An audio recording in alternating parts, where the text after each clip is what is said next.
So more on somato-emotional releases from the body.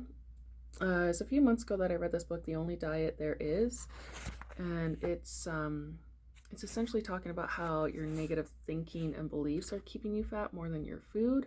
Not to say diet and exercise isn't important, but it's really what we create in our mind and what we believe that affects us the most.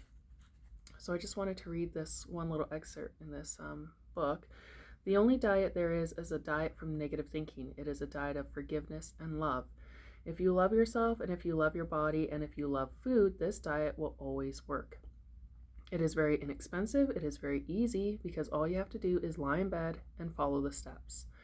It is the last word on dieting because love is the highest thing there is, and God is love, and God is the highest thing there is.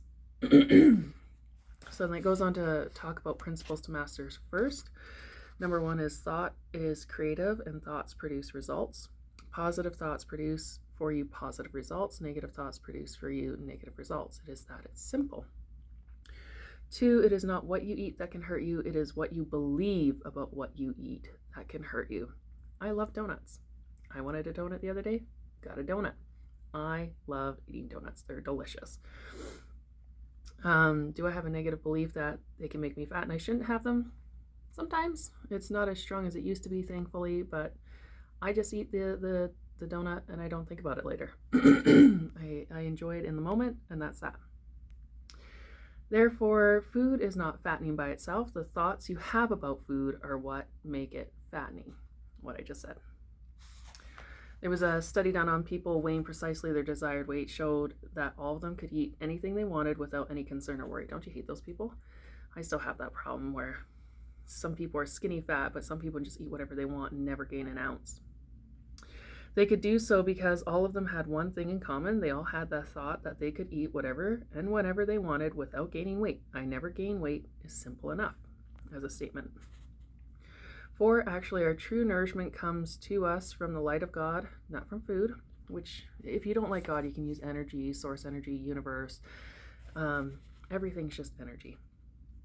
5, any physical technique such as fasting or special diets works because your mind believes it will work.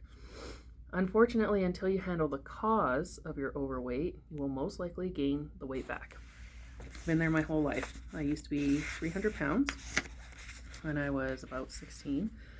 Then somebody passed in my life and it gave me the ability to take care of myself. And I first started with high cardio. I did Dance Dance Revolution every morning. I only drank water instead of pops, juices like I grew up. I started cutting back my meal portions and I lost 60 pounds on my own, and then I joined a personal training gym where I got really muscularly healthy, which was great. What was that about though again? Sorry. But yeah, I have gained a lot of weight back. Currently I'm at my largest weight that I haven't been at for a long time. And I've been going through a lot of emotional things this past year, a lot of high stress, a lot of shifts. Went to some therapy as well. So I'm not surprised that I put on weight, but I'm surprised at how heavy I am again. So number 6, your body always obeys the instructions of your mind. It is the instruction you give your body about food that matters.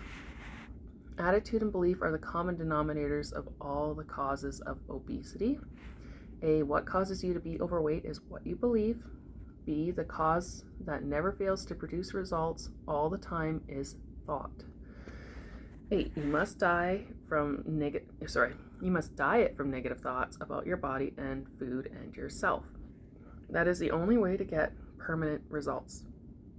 To be successful, you must use positive thoughts. Here are 3 important affirmations to try. I, Kelly Sweet, love myself. My body automatically processes whatever food I eat to maintain my perfect weight of 200 pounds. Everything I eat turns to health and beauty. So yeah, give that a thought. Listen again. It's your belief and your thoughts that create your reality, and that also means your body. So if your mind is the architect and your body is the temple, your mind is what creates your temple, right? You're designing what you want in your mind. So be cautious of your thoughts and your beliefs. Examine them whenever you have something come up and you're like, oh, why am I thinking that? Write it down, do a thought process, why is this true for me? Where does this belief come from? How have I believed this for so long? Do I still believe it? Ask yourself those questions and go through it and see if you notice a reduction in inflammation, maybe, which can also cause weight. If your weight drops, if you lose a couple of inches, if you stand up straighter, all that kind of stuff can be affected by your thoughts.